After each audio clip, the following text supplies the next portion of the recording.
वरहमतुल्लाहि वबरकातुहू। Welcome to education hub. Hope all of you are right. आज का जो हमारा लेक्चर है वो है हमारे पास साउंड। आज हम साउंड के बारे में पढ़ेंगे। अब ये साउंड क्या चीज़ है? साउंड जो है वो एक किस्म की एनर्जी है। एक जो साउंड जो है वो एनर्जी की एक फॉर्म है जो हमारे कानों के अंदर हेयरिंग की सेंसेशन को तैयार करती है। अब ये साउंड जो है ये प्रोड्यूस कैसे होती है? ये प्रोड्यूस होती है किसी भी ऑब्जेक्ट की वाइब्रेशन से। जब कोई ऑब्जेक्ट वाइब्रेशन करता है उस वाइब्रेशन से हम किसी भी ऑब्जेक्ट की वाइब्रेशन होने से साउंड तैयार होती है। अब ये वाइब्रेशन क्या है? वाइब्रेशन ये एक किस्म की rapid to and fro motion है किसी ऑब्जेक्ट की। यानी कि कभी जब किसी ऑब्जेक्ट को हम बजाते हैं उसकी जो मूवमेंट होती है, कभी दूर जाता है कभी नज़दीक उसकी मूवमेंट होती है, उसको हम वाइब्रेशन कहते हैं। उस वाइब्रेशन से क्या तैयार होती है? उस वाइब्रेशन तैयार होती है हमारे पास साउंड। क्या तैयार होती है? साउंड। अब हम क्या करेंगे? अब हम देखेंगे जो ह्यूमन्स बीइंग है यानी इंसानों के अंदर आवाज़ किस तरह प्रोड्यूस होती है उसके बारे में हम देखेंगे। ह्यूमन बीइंग जो इंसान की वॉइस जो है, आवाज़ जो है वो तैयार किससे होती है? वो वोकल कॉर्ड की वाइब्रेशन से। यानी हमारे गले के अंदर जो वोकल कॉर्ड होता है उस वोकल कॉर्ड की वाइब्रेशन की वजह से इंसान के अंदर क्या साउंड तैयार होती है। किस तरह? जो हमारे अंदर लंग्स पाए जाते हैं, उन लंग्स जब मूवमेंट करते हैं वो क्या रिलीज़ करते हैं? वो वहाँ से हवा को रिलीज़ करते छोड़ते हैं। उस हवा जब रिलीज़ होती है उससे क्या होती है? हमारी जो वोकल कॉर्ड है वो वाइब्रेशन करना स्टार्ट करती है। जब वो वाइब्रेट करता है वाइब्रेशन से हमारी आवाज़ तैयार होती है, साउंड तैयार होती है। अब जो ये वोकल कॉर्ड जो है उसके साथ जो मसल अटैच होते हैं, ये मसल क्या करते हैं? कभी ये टाइट हो जाते हैं कभी लूज। जब ये टाइट और थिन हो जाते हैं तब इनकी जो हमारी वॉइस है उसकी क्वालिटी डिफरेंट होती है। किससे डिफरेंट होती है? वो जब हमारी मसल जो है वोकल कॉर्ड की जो मसल है वो लूज और थिक होती है उससे डिफरेंट होती है। जो मैन है, मैन का जो वोकल कॉर्ड है इसकी लगभग कितना 20 mm लॉन्ग होती है इसकी वोकल कॉर्ड। और जो वोमेन है इनकी 5 mm शॉर्टर होती है। यानी अगर 20 mm वोकल कॉर्ड किसकी होती है? लॉन्ग होती है किसकी? मैंस के अंदर। और वोमेन्स के अंदर इसकी इनकी जो लेंथ होगी वो होगी 15 mm। कितनी? 15 mm। और अब ये जो चिल्ड्रंस होते हैं, चिल्ड्रन के अंदर जो वोकल कॉर्ड है वो बहुत शॉर्ट होता है। इसलिए यही रीज़न है कि इंसान ये मैन जो है, मैन की वॉइस, वोमेन की वॉइस और चिल्ड्रन की वॉइस, तीनों की वॉइस ये डिफरेंट होती है। अब हमें समझ आया कि जो इंसान है, इंसान के अंदर वॉइस किस तरह प्रोड्यूस होती है? वोकल कॉर्ड की मूवमेंट यानी वाइब्रेशन की वजह से इंसान के अंदर क्या होती है? इंसान के अंदर क्या बोलते हैं? वॉइस तैयार होती है। अब हम देखेंगे जो साउंड है, साउंड की प्रोपोगेशन के बारे में। यानी कि साउंड किस किस चीज़ में ट्रेवल कर सकता है, किस कहाँ कहाँ से साउंड ट्रेवल कर सकता है उसके बारे में हम देखेंगे। कहते हैं जो the path through which sound travel is called medium. जिस रास्ते से साउंड ट्रेवल कर सकती है, साउंड चल सकती है उसको हम मीडियम कहते हैं। उसको हम क्या कहते हैं? मीडियम। और ये साउंड किस किस में चल सकती है, कहाँ कहाँ से पास हो सकती है? ये सॉलिड में, लिक्विड और गैस। याद रखना है तीनों चीज़ों में। सॉलिड में भी साउंड पास होती है, ट्रेवल कर सकती है, लिक्विड में भी, गैस में भी। ठीक। हर एक स्टेट, मैटर की तीनों स्टेट में ट्रेवल कर सकती है। लेकिन ये भी याद रखना है कि सबसे ज़्यादा मैक्सिमम स्पीड इसकी किस में होती है? सॉलिड में। और सबसे कम स्पीड साउंड की किस में होती है? गैस में। सबसे कम स्पीड किस में होती है? गैस में। और सबसे ज़्यादा स्पीड किस में होती है? वो होती है सॉलिड में। और ये याद रखना वैक्यूम में, किस में? वैक्यूम में साउंड ट्रेवल नहीं करती है। ये याद रखना कि सॉलिड, लिक्विड, गैस में ट्रेवल करती है लेकिन वैक्यूम में जो साउंड है वो ट्रेवल नहीं कर सकती है। ठीक। और ये याद रखना ज़रूरी है कि सबसे ज़्यादा किस में होती है? सॉलिड में। सबसे ज़्यादा किस में? सॉलिड में। और सबसे कम किस में? गैसेस में वो साउंड ट्रेवल कर सकती है। अब हम देखेंगे रेंज ऑफ हेयरिंग, हेयरिंग की रेंजेस के बारे में। उसमें हमारे पास 3 टाइप है। पहला हमारे पास है एडिबल या साउंड वेव्स। एडिबल और साउंड वेव किसे कहते हैं? उस रेंज को कहते हैं जिसकी फ्रीक्वेंसी 20 हर्ट्ज से लेकर 20 हर्ट्ज के बीच में होगी, उनको हम कहते हैं एडिबल साउंड। उनको क्या बोलते हैं? Edible sound waves. उनको क्या बोलते हैं? एडिबल या साउंड वेव्स।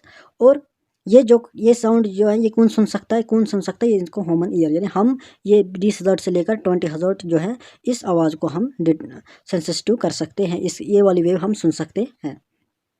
अब उसके बाद हमारे पास क्या आता है? उसके बाद हमारे पास आता है इंफ्रासोनिक। इंफ्रासोनिक मीन वो वाली रेंज, यानी कि साउंड वेव की वो रेंज जिसकी फ्रीक्वेंसी लेस देन 20 हर्ट्ज होगी, उसको हम कहते हैं इंफ्रासोनिक वेव्स। उनको क्या कहते हैं हम?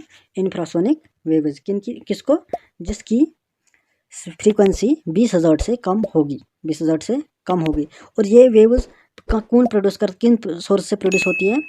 ये होती है बिगर साइज, जैसे कि अर्थक्वेक की वजह से, वॉल्केनिक एरप्शन की वजह से ओशन वेव्स, और जो एलिफेंट या वेल्व्स है ये इनको प्रोड्यूस करती है, इस साउंड को ये प्रोड्यूस करती है, जिनकी स्पीड फ्रीक्वेंसी कितनी होती है, लेस देन 20 हर्ट्ज। उनको हम कहते हैं इंफ्रासोनिक वेव्स, उनको क्या कहते हैं हम, इंफ्रासोनिक वेव्स। और अब लास्ट वाला जो हमारे पास है वो है हमारे पास ultrasonic waves. Ultrasonic waves, ultrasonic किसे कहते हैं, जिनकी फ्रीक्वेंसी उस रेंज को हम कहते हैं, साउंड की वो रेंज जिसकी फ्रीक्वेंसी 20,000 हर्ट्ज से ज़्यादा होगी, उनको हम क्या कहते हैं, अल्ट्रासोनिक वेव्स, उनको कहते हैं अल्ट्रासोनिक वेव्स। और ये ह्यूमन ईयर कभी इसको डिटेक्ट नहीं कर सकता, कभी इस आवाज़ को सुन नहीं सकता है। इनको कौन सुन सकता है, कौन डिटेक्ट कर सकते हैं, इनको डॉग, कैट, बैट, मस्कीटोज वगैरह जो ये डिटेक्ट करते हैं, सिर्फ डिटेक्ट नहीं लेकिन उसके अलावा ये प्रोड्यूस भी करते हैं। अल्ट्रासोनिक जो आवाज़ है, साउंड है, उस रेंज को ये प्रोड्यूस भी कर सकती हैं। ठीक, अब हम क्या देखेंगे, अब हम देखेंगे जो हम अल्ट्रासोनिक वेव्स हैं, इसका हम यूज़ कहाँ कहाँ कर सकते हैं, इनका यूज़ हम कहाँ कर सकते हैं, एप्लीकेशन इसकी क्या क्या है। पहले हम किसी चीज़ को सिग्नल भेजने के लिए हम क्या किसका इस्तेमाल करते हैं, अल्ट्रासोनिक वेव्स के लिए। ठीक, दूसरी, अगर सी की डेप्थ हमें मेजर करनी होगी तो हम किससे मेजर करते हैं, अल्ट्रासोनिक वेव, यानी कि हम ऊपर से अल्ट्रासोनिक वेव की रेंज नीचे की तरफ डालते हैं, जिससे हमें पता चलता है कि इस सी या इस समुद्र की डेप्थ कितनी है, नीचे तक है। ठीक, अगर क्लॉथ को क्लीन करना होगा, एरोप्लेन मशीनरी के पार्ट्स वगैरह जो क्लॉक के पार्ट्स हैं, उनको सफाई करने के लिए हम किसका इस्तेमाल करते हैं, हम इस्तेमाल करते हैं अल्ट्रासोनिक वेव्स का। दूसरी चीज़, हम लिक्विड की स्टेरिलाइजिंग करने के लिए, अल्ट्रासोनोग्राफी के लिए हम यूज़ करते हैं किसको, हम यूज़ करते हैं अल्ट्रासोनिक वेव्स की। और सोनार का यूज़, सोनार में हम इस्तेमाल किसको करते हैं, सोनार में हम इस्तेमाल करते हैं किसको, अल्ट्रासोनिक वेव्स। सोनार क्या है, सोनार की फुल फॉर्म क्या है हमारे पास, सोनार की फॉर्म है हमारे पास साउंड, क्या है हमारे पास, साउंड नेविगेशन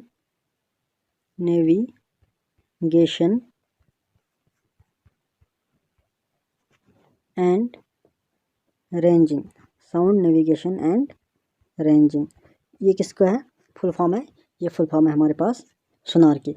इन चीज़ों के इस्तेमाल में मेजर करने के लिए, इस्तेमाल करने के लिए हम क्या यूज़ करते हैं, अल्ट्रासोनिक वेव्स का। किसका इस्तेमाल करते हैं, अल्ट्रासोनिक वेव्स का। अब हम क्या देखेंगे, जो भी साउंड के रिलेटेड टर्म्स हैं उनके बारे में हम देखेंगे, जिसमें सबसे पहले हमारे पास आता है एम्पलीट्यूड। क्या आता है हमारे पास, एम्पलीट्यूड। और एम्पलीट्यूड को हम शॉर्ट में लिखते हैं इस स्मॉल ए से, हम इसको डिनोट करते हैं, एम्पलीट्यूड को, ये याद रखना। एम्पलीट्यूड को डिनोट किससे करते हैं, स्मॉल ए से। और एम्पलीट्यूड किसे कहते हैं, अब साउंड जब ये ट्रेवल करती है, साउंड की वेव्स जब चलती है, ये हमारे पास साउंड की वेव्स चलती है, और ये कोई इसका सेंट्रल पॉइंट है। एम्पलीट्यूड किसे कहते हैं, एम्पलीट्यूड का मतलब है, amplitude of vibration is defined as a maximum displacement of a vibrating object from its central position, यानी कि सेंट्रल पोजीशन से कितनी दूर इसने वाइब्रेट किया, इस टर्म को हम क्या कहते हैं, इसको हम कहते हैं एम्पलीट्यूड। इसको क्या कहते हैं हम, एम्पलीट्यूड, यानी कि इसकी जो वेव चल रही थी, इसके सेंटर पोजीशन से ये कितना दूर तक इसने ओसिलेट किया, कितनी दूर तक इसने ओसिलेटिंग किया ऑब्जेक्ट ने, उसको हम क्या कहते हैं, उसको हम कहते हैं एम्पलीट्यूड। याद रहेगा, एम्पलीट्यूड को हम डिनोट करते हैं किससे, स्मॉल ए से। और एम्पलीट्यूड का मतलब है सेंटर पोजीशन, अब कोई साउंड की वेव चलती है, सेंटर पोजीशन से वो कितने दूर, उस ऑब्जेक्ट ने कितने दूर ऑसिलेट किया, उसको हम क्या कहते हैं, उसको हम कहते हैं एम्पलीट्यूड। क्या करते हैं, एम्पलीट्यूड, यानी कि डिस्क्राइब करता है कि how much far oscillating object is displaced from its central position, यानी कि इस सेंट्रल पोजीशन से कितने दूर तक इसने ऑसिलेट किया ऑब्जेक्ट ने, उसी को हम क्या कहते हैं, उसको हम कहते हैं एम्पलीट्यूड। क्या कहते हैं, एम्पलीट्यूड। यहाँ तक समझ आ गया होगा एम्पलीट्यूड किसे कहते हैं। अब हमारे पास जो दूसरी टर्म आती है वो आती है हमारे पास, वो क्या आती है हमारे पास, वो आती है टाइम पीरियड। क्या आती है, टाइम पीरियड। फिर से वही, ये वेव्स चल रही थी, साउंड की वेव। ठीक, अब टाइम पीरियड किसे कहते हैं, टाइम पीरियड का मतलब है कि एक कंप्लीट वाइब्रेशन, यानी कि कंप्लीट ऑसिलेट करने के लिए उसको कितना टाइम लगा, इसने एक कंप्लीट रिवॉल्यूशन करने के लिए इस वेव को कितना टाइम लगा, तो इसको हम कहते हैं टाइम पीरियड। इसको क्या कहते हैं, टाइम पीरियड। और इसको डिनोट करते हैं हम टी से। किससे डिनोट करते हैं, टी से। अब याद ये रखना है कि जो ऐसा यूनिट होता है टाइम का, वो होता है हमारे पास टाइम पीरियड का, वो होता है सेकंड। किसमें, सेकंड, यानी कि कितने टाइम में, कितने सेकंड में इसने एक पूरी क्या किया, एक पूरा क्या किया, रिवॉल्यूशन या एक पूरी ऑसिलेटिंग किया किसी भी ऑब्जेक्ट ने, उसको कहते हैं हम क्या, उसको कहते हैं हम टाइम पीरियड। उसको क्या कहते हैं हम, टाइम पीरियड। तीसरी टर्म जो हमारे पास आती है वो आती है फ्रीक्वेंसी। वो क्या आती है, फ्रीक्वेंसी। फ्रीक्वेंसी क्या मतलब क्या है, नंबर ऑफ ऑसिलेटिंग पर सेकंड, यानी कि एक सेकंड में इसने कितने बार, इसने कितनी बार ऑसिलेट किया। मानते हम एक बार किया, 2 बार किया, 3 बार किया, इसका मतलब है इसकी जो फ्रीक्वेंसी है वो 3 है। क्या, 3। और फ्रीक्वेंसी को हम लिखते हैं किससे, शॉर्ट में इसको लिखते हैं हम किस में, स्मॉल एफ से, और इसको डिनोट करते हैं हम किससे, इसकी यूनिट क्या है, हर्ट्ज में, किस में, हर्ट्ज में।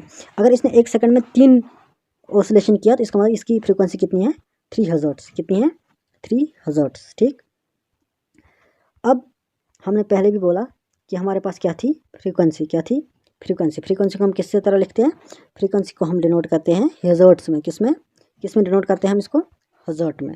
हमने ये बोला अगर कोई ऑब्जेक्ट वाइब्रेट करता है, वन वाइब्रेशन करता है 1 सेकंड में, तो इसकी मतलब इसकी फ्रीक्वेंसी कितनी है, 1 हर्ट्ज, यानी कि एक सेकंड में एक ही वाइब्रेशन इसने की, तो इसका मतलब इसकी फ्रीक्वेंसी 1 हर्ट्ज है। अगर इसने 20 बार ऑसिलेशन किया, यानी कि 1 2 3 4 इस तरह इसने कितने बार किया, 20 बार, इसका मतलब 1 सेकंड में 20 बार इसने वाइब्रेशन स्टार्ट की, ऑसिलेशन किया, तो इसकी मतलब इसकी फ्रीक्वेंसी कितनी है, 20 हर्ट्ज। याद रखना है इसकी जो यूनिट होती है वो हर्ट्ज में होती है, टाइम पीरियड की हमारे पास यूनिट होती है सेकंड में, किस में, सेकंड में। अब इसके बीच में रिलेशन क्या है, यानी कि टाइम पीरियड और फ्रीक्वेंसी के बीच में आपस में रिलेशन क्या है, हमें याद रखना है। जो फ्रीक्वेंसी है ये किसके बराबर होती है, ये बराबर होती है 1 टाइम पीरियड की, यानी कि फ्रीक्वेंसी टाइम पीरियड की रेसिप्रोकल के बराबर होती है, यानी कि फ्रीक्वेंसी जो है किसी भी वाइब्रेटिंग बॉडी की फ्रीक्वेंसी किसके बराबर होती है, रेसिप्रोकल ऑफ टाइम पीरियड, यानी कि inverse of time period, 1/t के बराबर फ्रीक्वेंसी हमारे पास होती है। अब अगर क्वेश्चन का भी होगा कि फ्रीक्वेंसी निकालो, टाइम पीरियड दिया होगा, तो हम कैसे निकालेंगे, हम फ्रीक्वेंसी को निकालेंगे is equal to 1 time period मानते हैं 20 सेकंड, 30 सेकंड, हम डिवाइड बाई 20, 30 या 20 करेंगे, यहाँ से हमें पता चलेगा क्या निकलेगा, यहाँ से हमें निकलेगा फ्रीक्वेंसी, क्या निकलेगा, फ्रीक्वेंसी। ठीक, ये था हमारे पास ये। अब हम क्या देखेंगे, कैरेक्टरिस्टिक्स ऑफ साउंड, साउंड की कैरेक्टरिस्टिक्स के बारे में हम देखेंगे। हमारे पास 3 कैरेक्टरिस्टिक्स होती है साउंड की, कौन कौन सी, लाउडनेस, पिच और क्वालिटी। अब इन 3 चीज़ों के बारे में हम देखेंगे। लाउडनेस किसे कहते हैं, सबसे पहले लाउडनेस, किसके बारे में, लाउडनेस। अब याद रखना है जो लाउडनेस है ये साउंड की वो डिपेंड किस पर करती है, एम्पलीट्यूड पे, किस पे, किसी भी वाइब्रेटिंग बॉडी के वाइब्रेशन की एम्पलीट्यूड कितनी हुई थी उस पर डिपेंड करता है लाउडनेस, किसके ऊपर, लाउडनेस। लाउड मतलब कितनी इसकी लाउड है, जब साउंड है, साउंड कितना तेज, कितनी इसकी लाउड है, उसको हम कहते हैं लाउडनेस। अब जैसे हमने बोला कि एम्पलीट्यूड क्या है, सेंट्रल, कोई वेव चल रही थी, इसके सेंट्रल पोजीशन कितना दूर होगा, जितना दूर ये एम्पलीट्यूड होगा जितनी ज़्यादा दूर ये होगा उतनी ज़्यादा हमारे पास लाउड, साउंड की लाउड बढ़ेगी, यानी कि डिपेंड किस पे करते हैं, लाउडनेस पे। जितनी ज़्यादा एम्पलीट्यूड बढ़ेगी साउंड की उतनी ज़्यादा लाउड बढ़ेगी, किसकी, साउंड की, इतनी ज़्यादा क्या बढ़ेगी, साउंड की लाउडनेस बढ़ेगी। याद रहेगा किस पे डिपेंड करना है, एम्पलीट्यूड पर लाउडनेस डिपेंड करता है। दूसरी, लाउडनेस को हम किस में एक्सप्रेस करते हैं, इसकी यूनिट क्या हो, वो होती है हमारे पास डेसिबल में, किस में, डेसिबल में। ये भी याद रखना है, लाउडनेस की जो यूनिट होती है वो होती है डेसिबल में। और कुछ चीज़ें हम याद रखेंगे इसमें भी, जो हमारे पास हम नॉर्मल ब्रीथिंग करते हैं इसकी लाउडनेस कितनी होती है, 10 डेसिबल। और हम जो सॉफ्ट विस्पर होती है उसकी लाउडनेस 30 डेसिबल होती है। जो हम नॉर्मल कंजर्वेशन बातें करते हैं उसकी डेसिबल कितनी यूनिट होती है, 60 डेसिबल।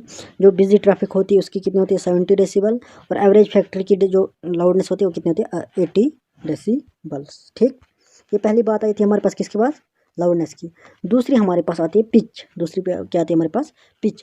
अब पिच क्या है, पिच वो प्रॉपर्टी है साउंड की जिसमें हम एक साउंड के दरमियान डिफ्रेंशिएट करते हैं सेम लाउडनेस के ऊपर, यानी कि पिच का मतलब है क्वालिटी। एक ही साउंड में अलग अलग की लाउडनेस निकलती, किसी की पतली किसी की मोटी निकलती है, उसको हम कहते हैं पिच। यानी कि जैसे मैन, हम जो इंसान मर्द है, मर्द की जो वॉइस होती है वो औरत की वॉइस से अलग होती है, किसके बेस पर ये अलग होती है, इस पिच के बेस पर, किसके बेस पर, पिच के बेस पर। और याद रखना है जो पिच है साउंड की वो डिपेंड करती है फ्रीक्वेंसी पर, किस पर, फ्रीक्वेंसी। यानी कि फिर से वही फ्रीक्वेंसी क्या थी, कितनी बार इसने ओसिलेट किया, कितनी बार इसने साउंड ओसिलेट किया, जितनी ज़्यादा इसने ओसिलेट किया उतनी ज़्यादा पिच बढ़ेगी, यानी कि उतनी ज़्यादा पिच बढ़ेगी। अब पिच बढ़ी, पिच बढ़ने का मतलब है इतनी ज़्यादा आवाज़ जो है वो पतली हो जाएगी, थिन हो जाएगी, इतनी ज़्यादा आवाज़ थिन हो जाएगी। याद रखना है पिच किस पे डिपेंड करती है, वो फ्रीक्वेंसी पे डिपेंड करती है। जितनी ज़्यादा फ्रीक्वेंसी बढ़ेगी तो पिच बढ़ेगी, यानी कि फ्रीक्वेंसी अगर इंक्रीज़ किया तो पिच ने भी इंक्रीज़ किया। लेकिन पिच इंक्रीज़ करेगा तो इसका मतलब आवाज़ मोटी नहीं होगी, आवाज़ पतली होगी। ठीक है, इस तरह हमने देखा था पहले लाउडनेस।